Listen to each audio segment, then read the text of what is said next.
Drivers, start your engines!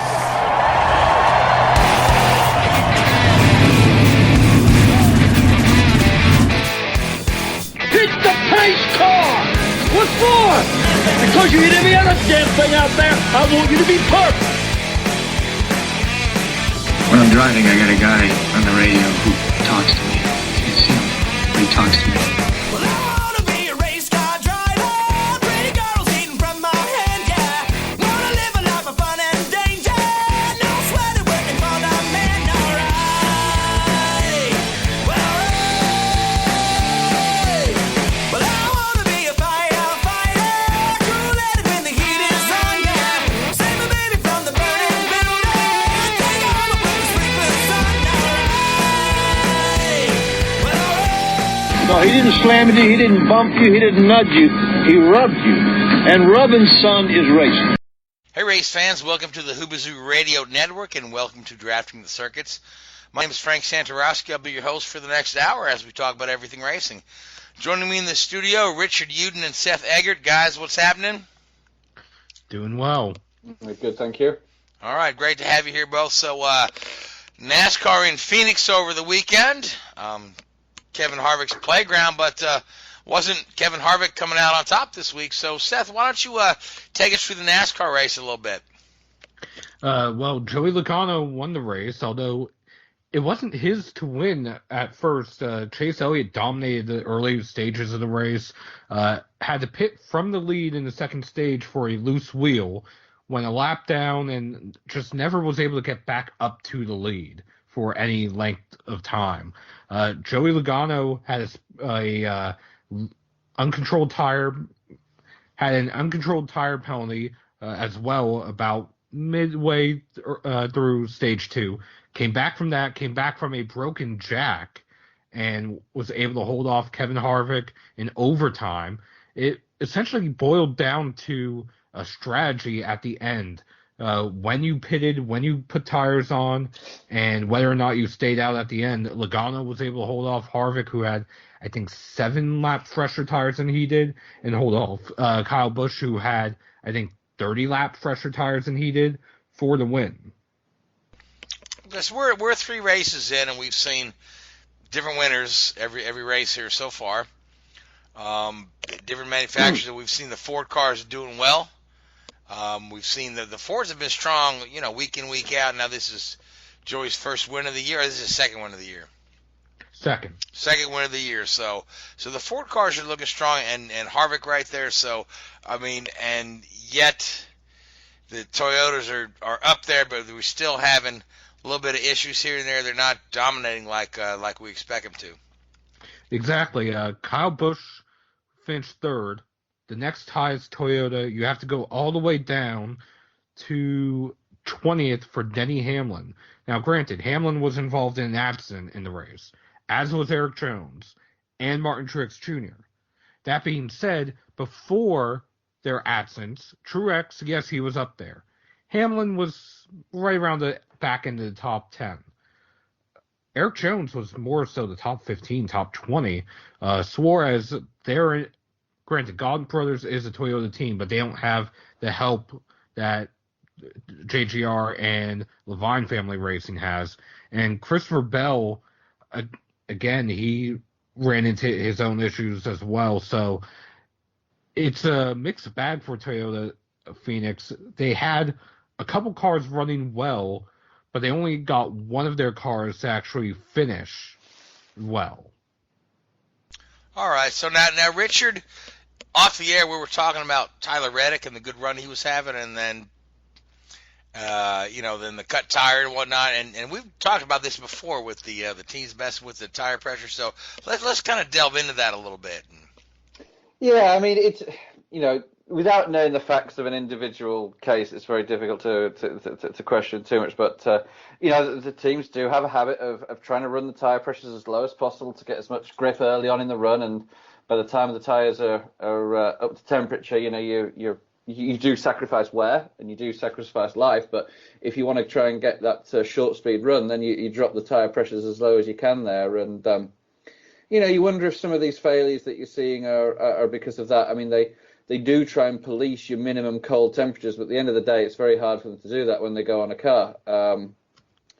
NASCAR a few years ago did look at introducing a tire pressure monitoring system, as is seen with in all the other major series, but the cost was such that it never really came to fruition. Actually, the digital dash, which the cars all run now, that is where the tire monitoring system is installed. So the cars actually have the capability of monitoring the tire pressures. It's just with the number of sets of tires that the teams go through each weekend, the actual cost of the sensors just became too high.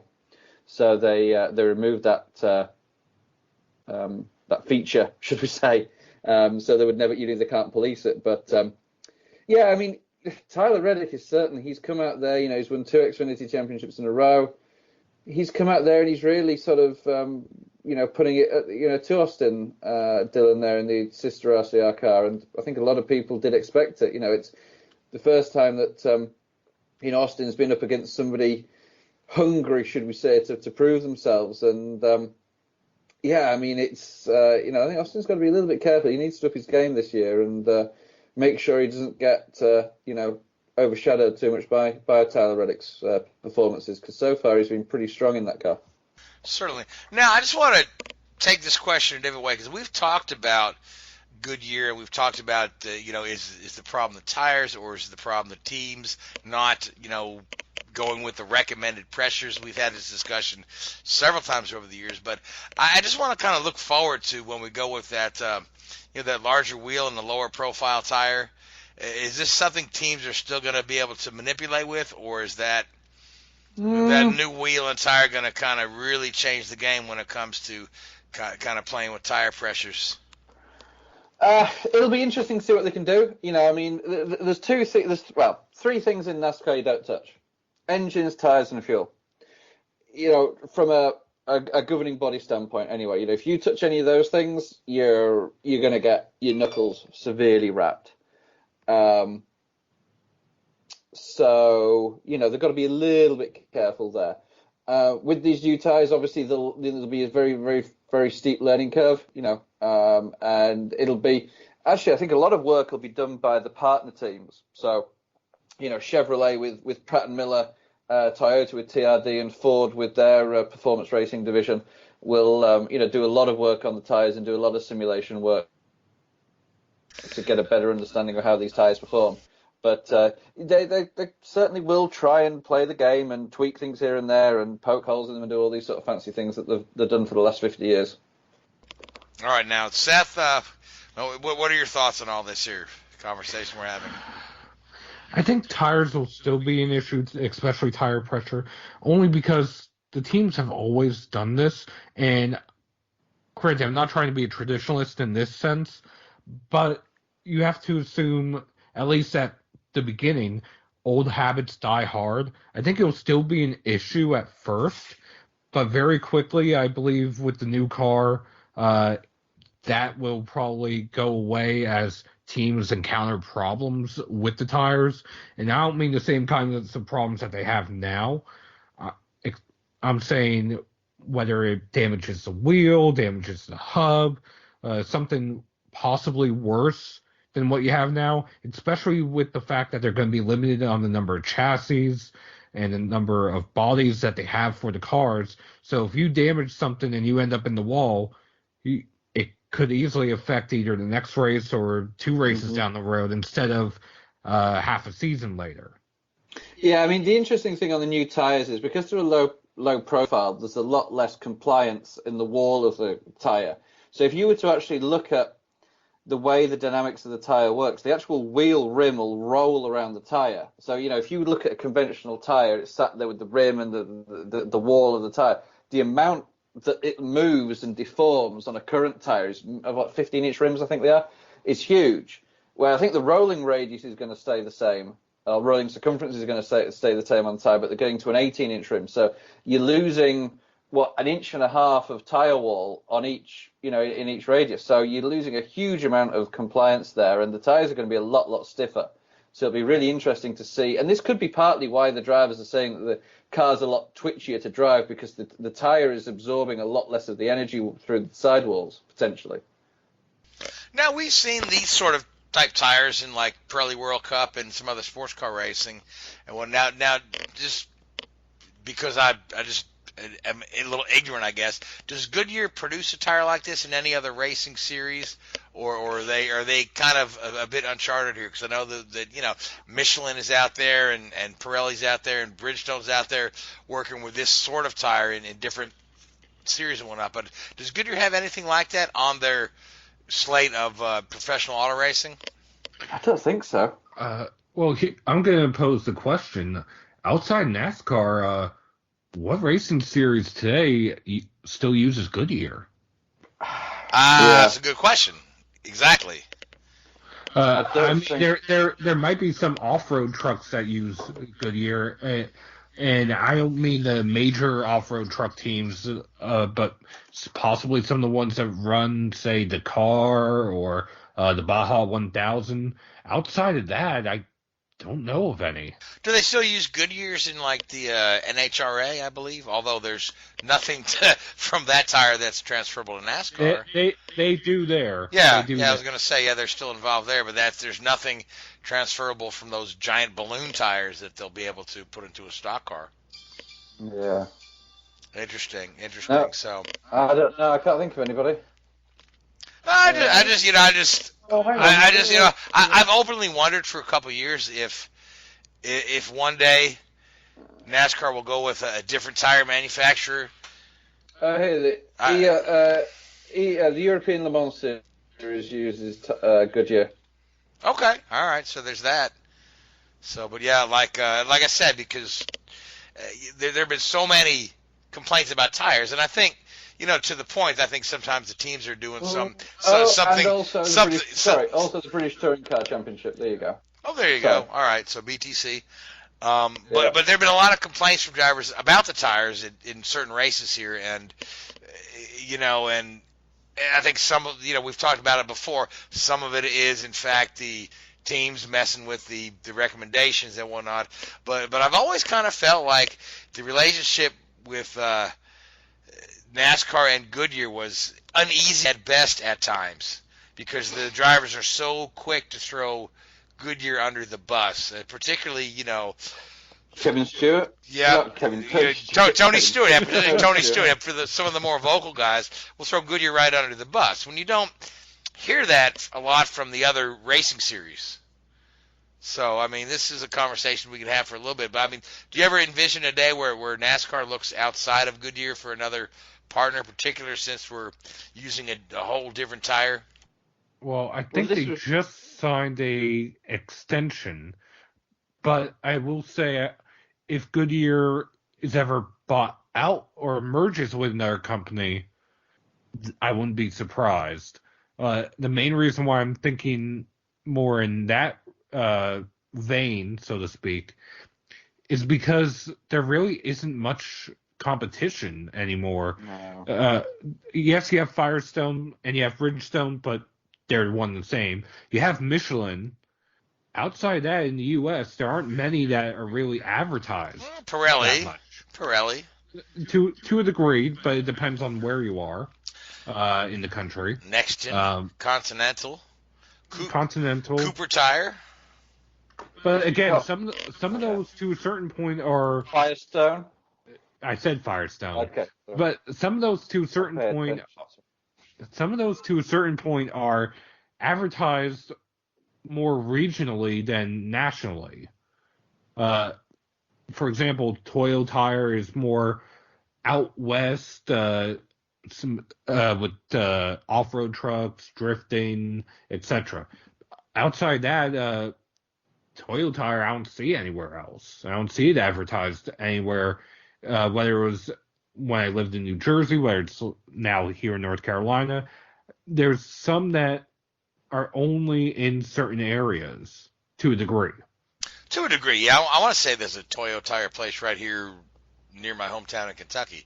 But again, then you've got all these other brands that are just there, and those are the off-the-shelf brands for your street car, like Nexon and those other ones.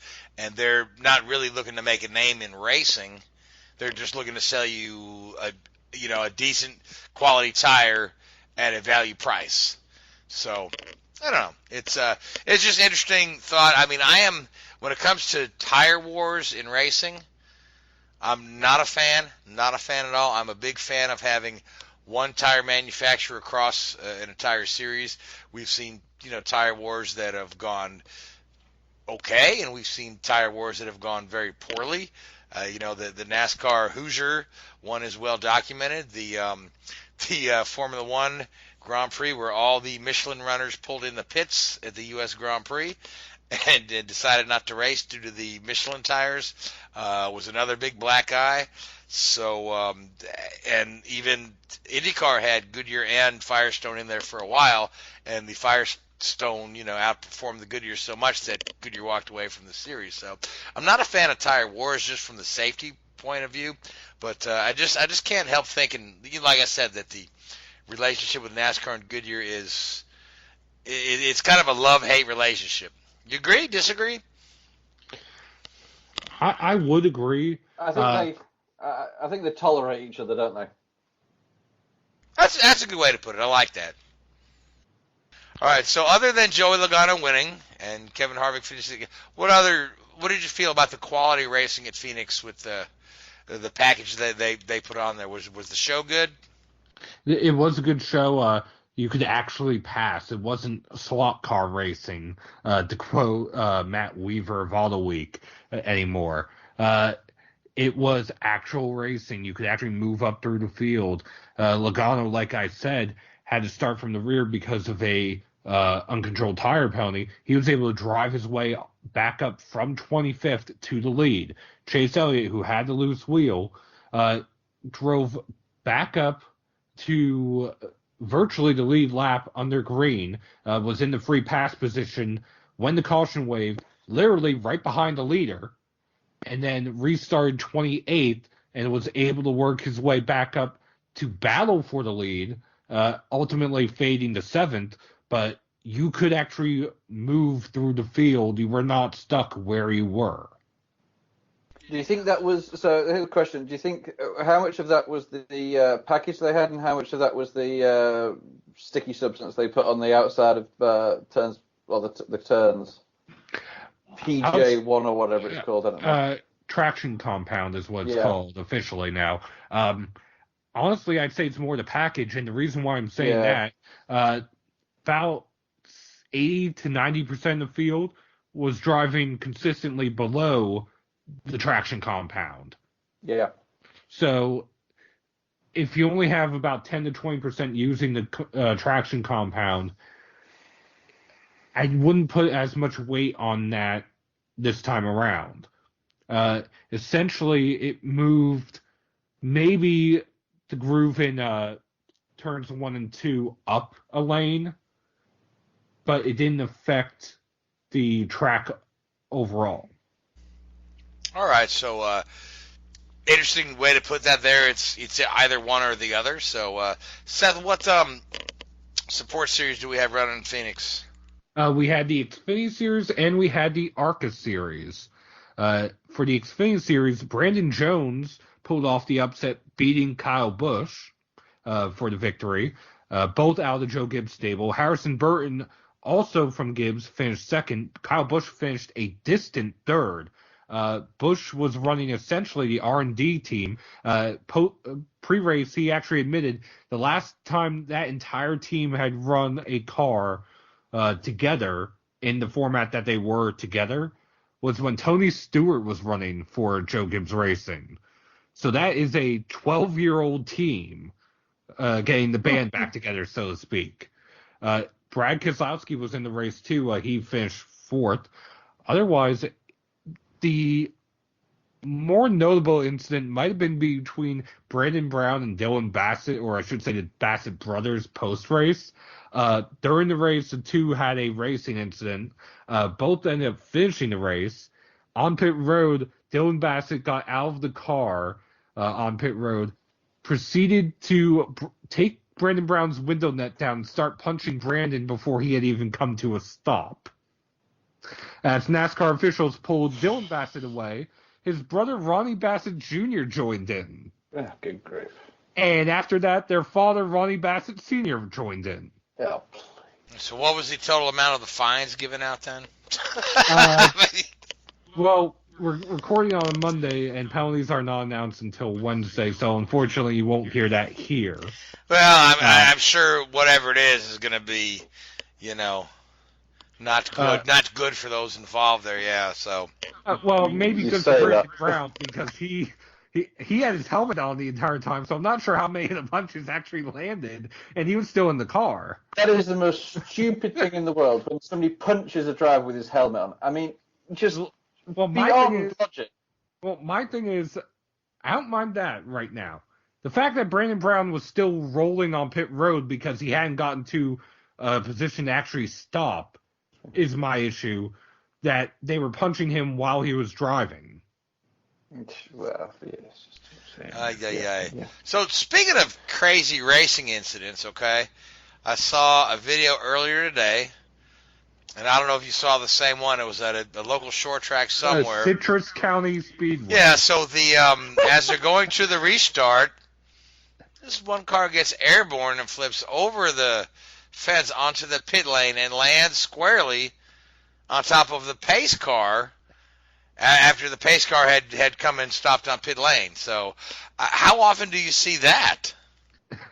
Not often, and I will say the way it got airborne, it hit a dirt mound that protects a light pole. There are several tracks that use that method. Oxford Speedway comes to mind up in the Northeast, and it's probably going to be something that they reevaluate almost definitely. It was essentially the worst case scenario that they never dreamed of happened. He hit the pace car. I guess the crew chief's happy for a change. He landed on the pace car. I mean, you know what I mean? Right. It's like the whole hit the pace car, it brings up Days of Thunder, of course. Go out there and hit the pace car. So, yeah, but that's just one of those, some of those, you get on YouTube and you see these, that local, a lot of times you'll see some really crazy stuff in some of these, the winged sprint cars and whatnot, but that was something I'd never seen before where it just planted that landing right on top of the pace car. So, was anybody hurt? Not to my knowledge. Well, that's very good. So, all right. So where are we off to next in NASCAR?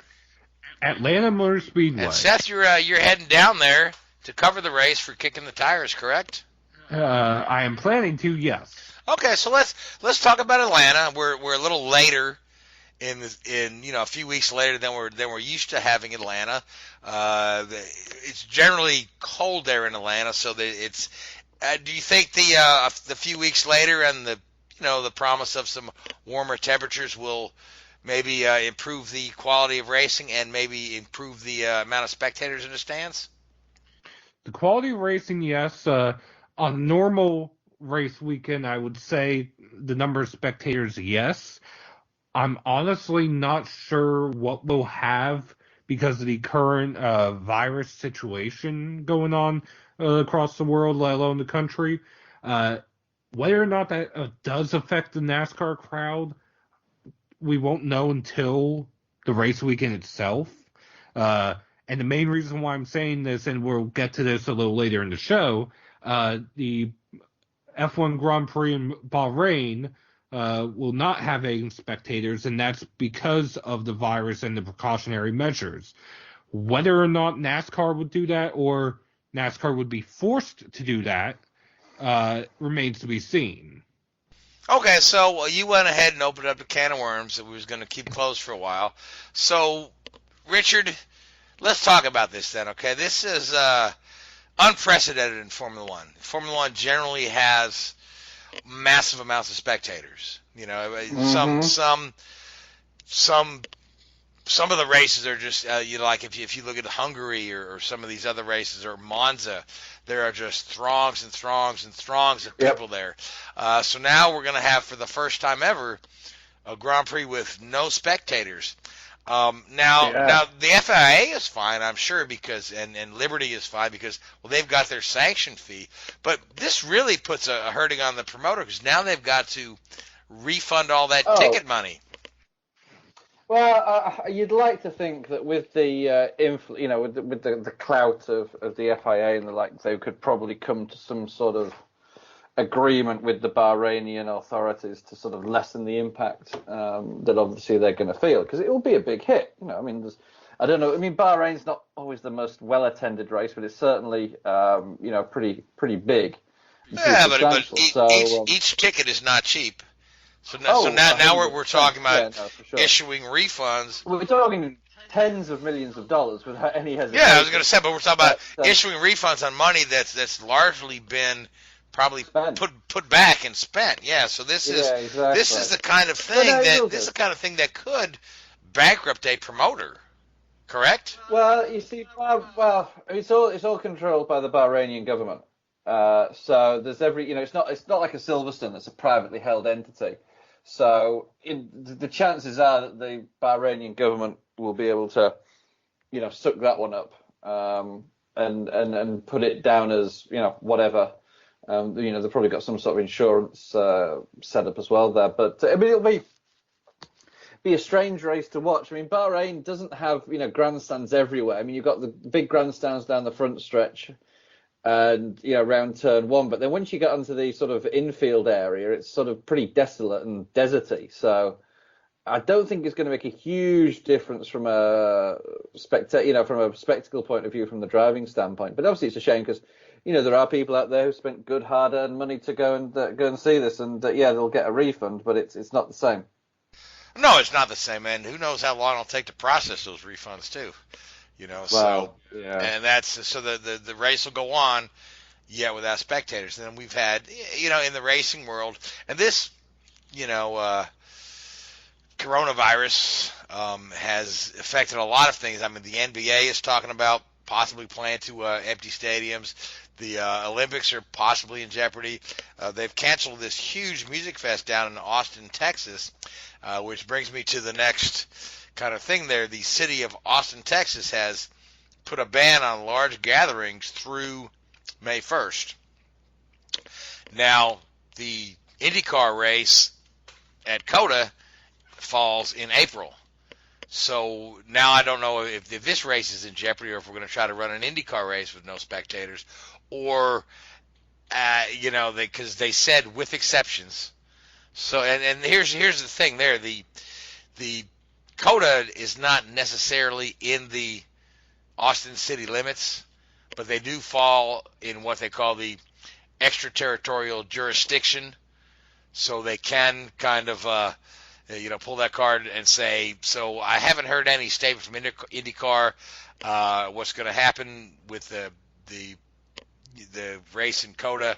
I know they just had the sports cars out there in COTA. The Blaupunkt World Challenge was out there this past weekend, put on a nice show. So this is a developing story we'll have to watch.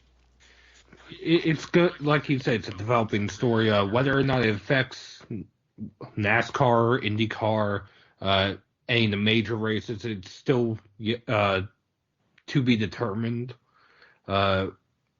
Each state, and I don't mean just in the U.S., but each country is handling it differently. Like, I'm sure anyone who's listening to this by now, or when this goes live, that Italy is under, the entire country of Italy is under essentially a lockdown with certain exceptions, those exceptions being, in the world of motorsports anyway, the F1 teams and Pirelli employees that are based in Italy. Otherwise, at least here in the U.S., it's a status quo unless you're in certain areas. There's some states that are under states of emergency, so just do your best to stay safe, and if you do go to any of these events, be careful.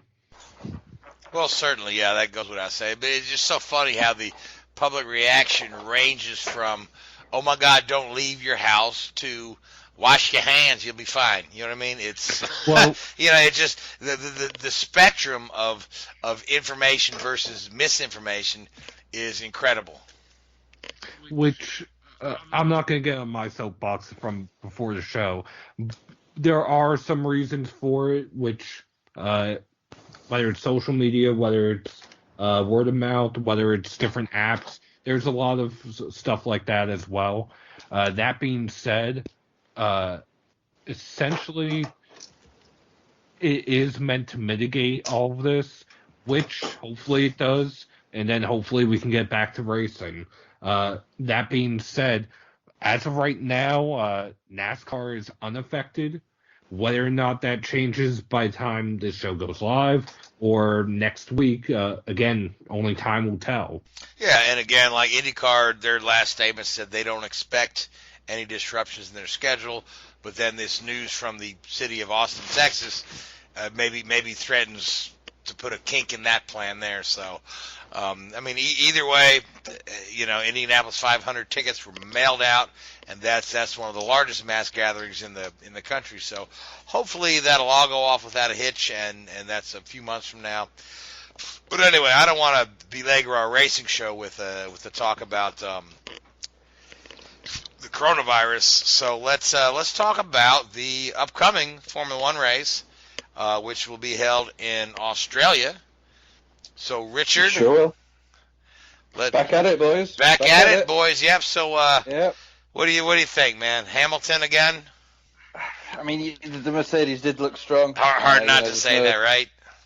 Yeah, I mean, it's as you say, it is hard to sort of pass those guys over and think it could be somebody else. But yeah, I think they're going to go there. They'll do the business, and unless the likes of Ferrari and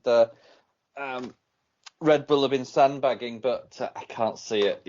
With such limited testing this year, I don't think any team is going to sandbag. I think that you saw pretty much their real performance. I think you're going to see an order along the lines of Mercedes, Red Bull, Ferrari, and McLaren being fourth and Renault being fifth, I think. But that whole midfield, in a way, you almost want to ditch the top six cars and watch the second championship, because that's going to be as entertaining as anything. Yeah, I think Racing Point has really kind of got some good things going on. They've got some additional finances in there. I think Renault is much improved, and they've got Ricciardo there, who we know is talented, and I think McLaren is very much improved, and they've got their guns behind the wheel are solid. Yeah. No, I think it's going to be an interesting that midfield battle. So probably more so than the top six. Let them fight it out for themselves and let everybody else do their business. Now, if I recall, last year's Australian Grand Prix was quite a good race from lap one all the way on through. Yeah, I mean, it does tend to produce a pretty good race out there. It's a good track. It's got, it's a little bit different from what you see in Barcelona. So, a lot of the work that the teams have done in pre-season, they're having to take a bit of a guess at when you go out to Melbourne. But you do genuinely have some pretty good races out there. So, it's always a good one to look forward to. See, now I want to backtrack to your comment about sandbagging, because there's every year during pre-testing, preseason testing, we talk about teams sandbagging, right? And you hear it across different racing series, or sometimes you hear, in IndyCar, Team Penske been sandbagging, right? Ferrari been sandbagging. Does sandbagging really exist in racing? Oh yeah.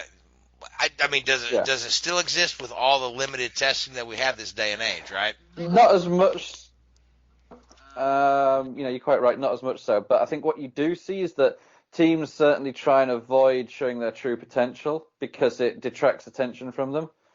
Ferrari went out there and last year you saw it, I think, more than any. Mercedes just stuck to their plan for pre-season testing, and everybody thought Ferrari were by far and away the fastest car going into Melbourne, and they certainly were on the basis of pre-season testing. But then comes to the actual race, it was Mercedes that dominated. It took Ferrari a good, until halfway through the season to really get back on level terms with Mercedes there. So you do see it a little bit. I think less and less so with the limited pre-season testing. But I mean, there was a time when you could do all the testing you wanted behind closed doors with nobody there. Oh, yeah. You know, It was good fun. I mean, yeah, God, there are times where they did testing with no track marshals there.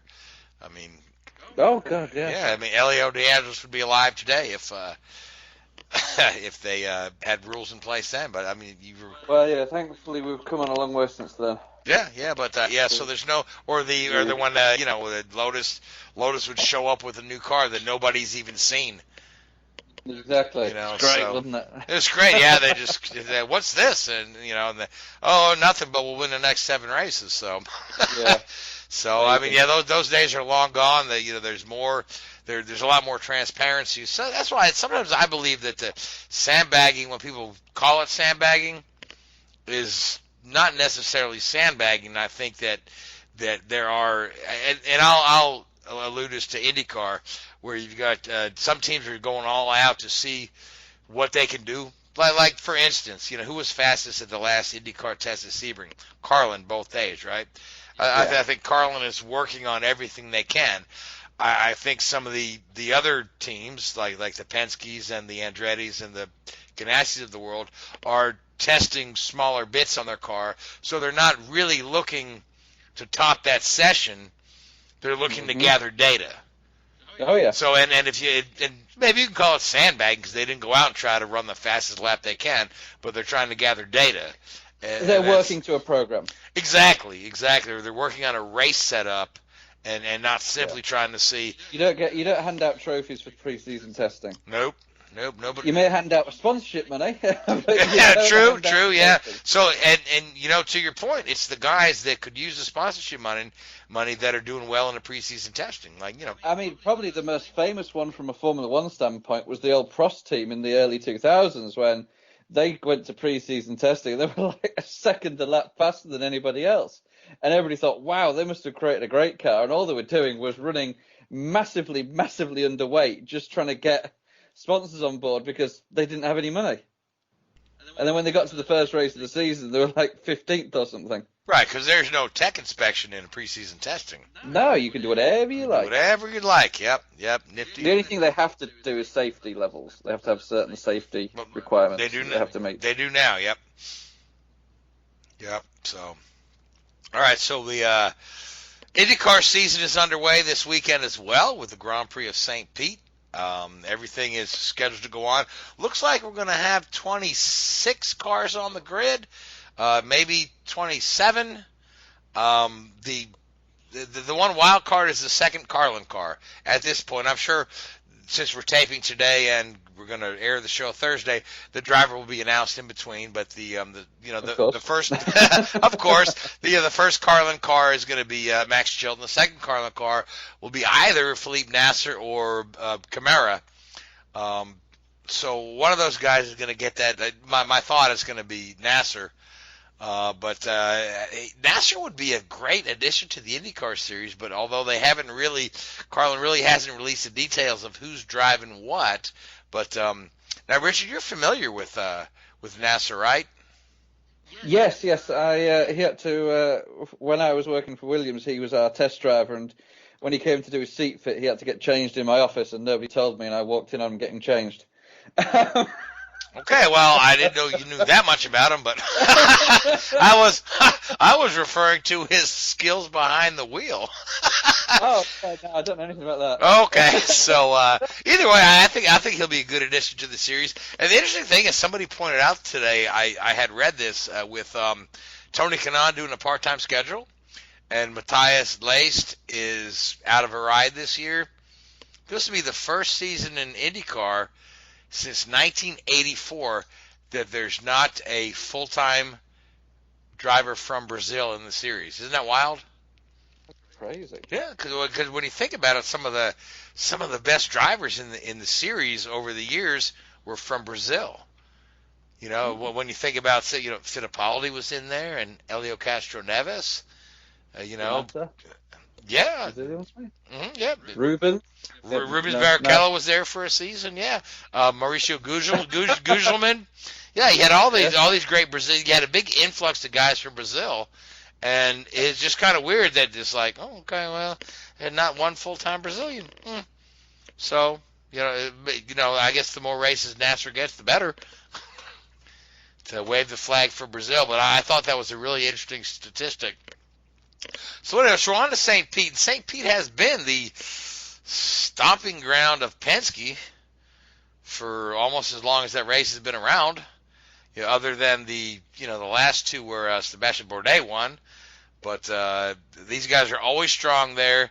Penske now owns a series. Looking up to, it's the field is so ultra competitive. I've read a lot of social media stuff on, can Joseph Newgarden go back to back? Can Simon win the championship? Can Will Power come back in the championship? Will Rossi win the championship? Will Dixon get his sixth? I just think that we're on to a really great season of IndyCar this year. And the big game changer is the aero screen, right? It's going to change the handling characteristics of the car somewhat. Whoever gets that right out of the box is going to be sitting in the catbird seat. Now, Richard, Seth. I don't know how. Okay, go ahead. I don't know how. It's a pretty aero-neutral part of the car in reality. Yeah, but it adds some weight to the front part of the car, so it kind of changes the balance. Am I incorrect? Because it's where the driver sits. It's pretty much around the center of gravity of the car, I think. It may raise the center of gravity. I don't think it'll shift it laterally, which is where your issue comes when you're dealing with brake bias and handling and the like. Raising it vertically may have a little impact on it, but minimal.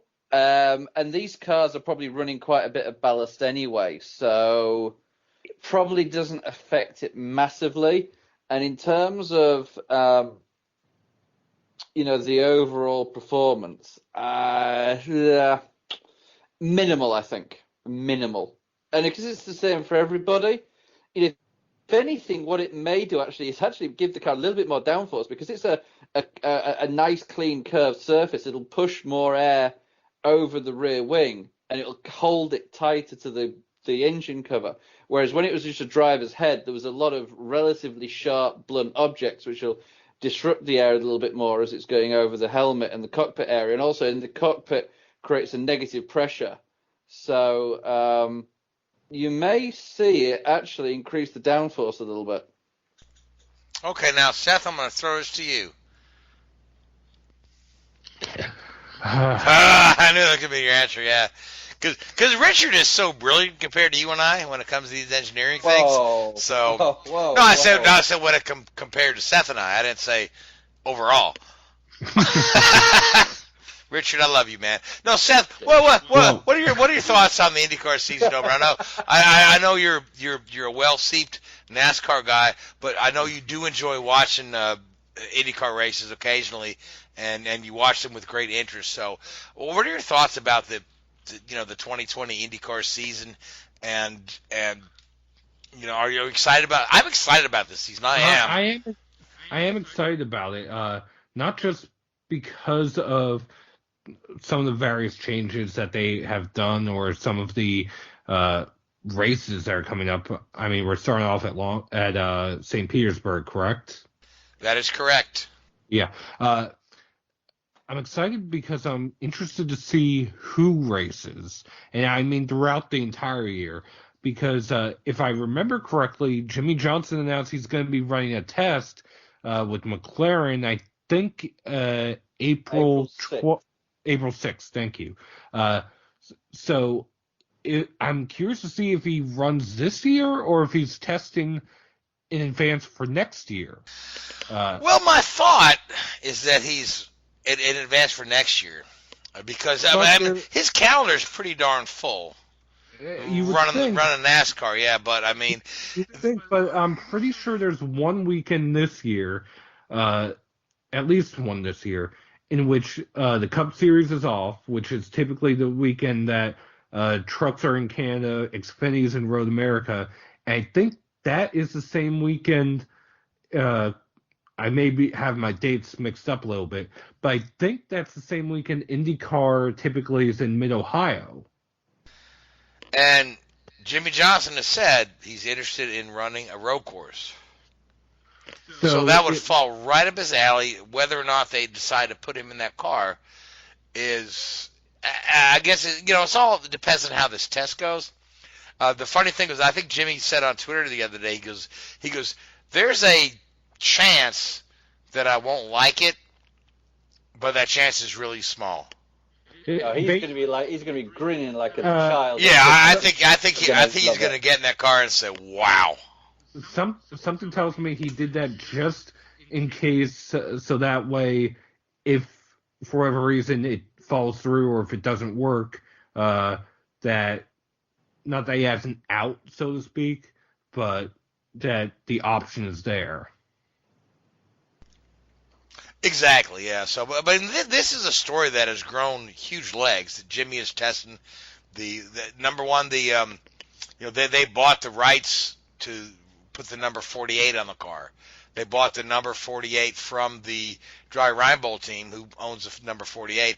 So, can we use this in IndyCar races going forward? So I don't know what they paid for it. Dry Reinbold needs money. They probably got it on the cheap. So the number 48 now belongs to Arrow McLaren, with the thought of putting it on a Jimmy Johnson car.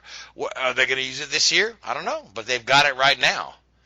So this is really a developing story, and it's got some fans divided, right?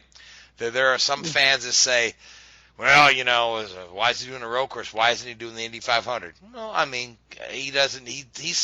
Jimmy said, I really have no interest in ovals after my NASCAR career is over. Right? So, no, but his NASCAR career isn't over yet. It's not over. It's not over yet. Yep. There you go. Well, he won't be at Indy this year. That's for sure. But he may be.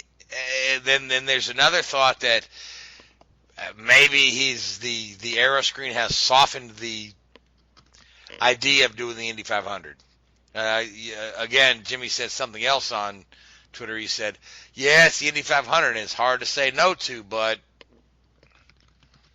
at this point, I don't want to do any ovals." So we'll just have to see how that plays out. Now, Seth, I think he'd do it if he used to stick a big enough carrot on business, and also if he wants to do it, he's like Alonso. He's the name like Alonso. If he wants to do it, he'll do it. The reason Alonso hasn't done a full IndyCar season isn't because nobody wants him. It's because he doesn't want to do it. If Jimmy Johnson wants to run a full-time IndyCar schedule or just the road courses or just the 500, somebody will do it. Well, certainly, and Jimmy could bring some backers to the table too, as well. Sure. Yeah. So, Seth, more on Jimmy Johnson in IndyCar, because we saw him in the simulator just having the best time that he put on his Twitter. Yeah. Again, it's something like we've always said, because he's said it multiple times. He doesn't want to run fast ovals. They just got the number 48. Everything's lined up for him to make a run at it at least once. Whether or not that happens this year or next year, where it happens, if he reneges on the no fast ovals or his definition of no fast ovals, because... So it'd be funny if he won and beat Alonso, wouldn't it? Where I'm going with the definition of no fast ovals, that might just mean not a fast oval in the sense of Texas Motor Speedway compared to maybe Iowa Speedway or Richmond Raceway. St. Louis or something. Yeah, because granted, they're still fast, but they're not pack racing fast.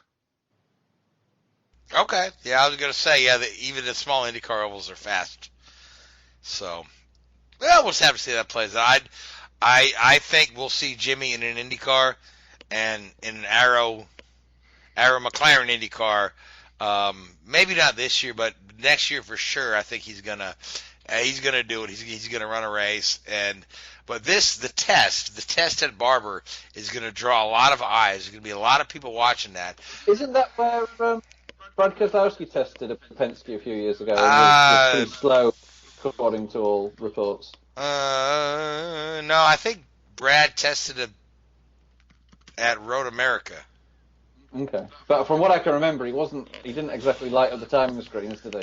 Well, he only ran a couple laps. I want to say he only ran like 24 laps. It really wasn't a full test so much as just like, hey, can I try this out? You know, seems a lot of work for just a few laps, doesn't it? Yeah, but then nothing ever became of it either. So, Brad's another guy I'd like to see give an IndyCar a shot, and of course the other one, Kyle Larson, as everyone said, they'd love to see Kyle Larson in the Indy 500, and Kyle would love to do it. Chip just not quite ready to let him do it yet. So, yeah. Well, he may not have a choice by the end of the year, because from my understanding, Larson's contract's up at the end of this season with Ganassi, isn't it? Seth will probably know that. Larson's is, Keselowski's is over at Penske. So there's a number of different people who might replace Jimmy Johnson.